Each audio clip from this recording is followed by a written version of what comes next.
ఏంట్రా ఇంకా ఇక్కడే చూస్తూ నిలబడ్డారేంట్రా? ఇంకా సేపు ఆగితే ఎవరు వస్తారో తెలుసా?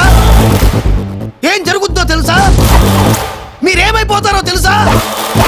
ఇప్పటికే లెంత్ ఎక్కువైంది. మూసానాయని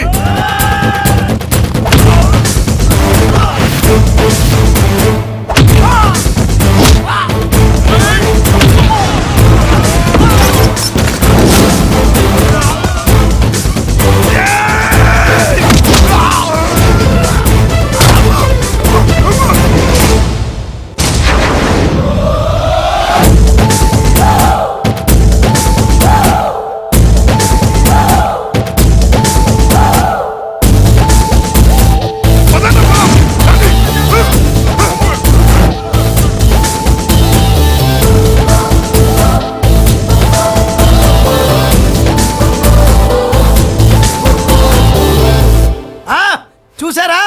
ఝాన్సీ లక్ష్మీబాయి లాగా నా చెల్లి అష్టలక్ష్మి తడాకా. అమ్మా నువ్వు వీడికే చెల్లెలివి కాదమ్మా, మా అందరికీ చెల్లెలివే. అవునమ్మా. సమయానికి నువ్వు రాకపోతే ఈ కాలనీ ఏమైపోయేదో. వద్దు, ఈ హెచ్పి గ్యాస్లే వద్దు. అనయ్య ఇదిగో అద్దా, ఓకే. వాళ్ళ మొహాన్ని కొట్టు. మనం ఇల్లు ఖాళీ చేసి వెళ్ళిపోదాం. ఆహా వద్దమ్మా, ఈ కాలనీనే కాపాడిన అన్నా చెల్లెలు మీరు ఇక్కడే ఉండాలి. ఇక నుంచి ఈ కాలనీకి ప్రెసిడెంట్ నేను కాదు, నువ్వు. ఈ కాలనీలో నీలాంటి అమ్మాయి ఒక్కతుంటే చాలమ్మా. మా కాలనీలో మొగాళ్ళంతా మీసాలు పెంచుకుంటాం. చెల్లెమ్మా, ఇంతమంది ఫ్యాన్స్ వదిలిపెట్టి మనం మాత్రం ఎక్కడికి వెళ్తాం? ఇక్కడే ఉందాం ప్లీజ్ చెల్లెమ్మా, ప్లీజ్. ప్లీజ్. బాబా వద్దమ్మా, ఎక్కడెక్కడ తగులుతున్నాయి, వద్దు చెల్లె, ప్లీజ్ చెల్లెమ్మా.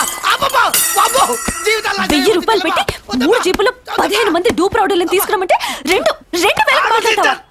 ఒరిజినల్ రౌడీల కంటే డూప్ రౌడీలకి రేట్ ఎక్కువ, ఫైటింగ్ తక్కువ. పాపం దెబ్బలు తిన్నారు కదా. నీ అవ్వ, బేరం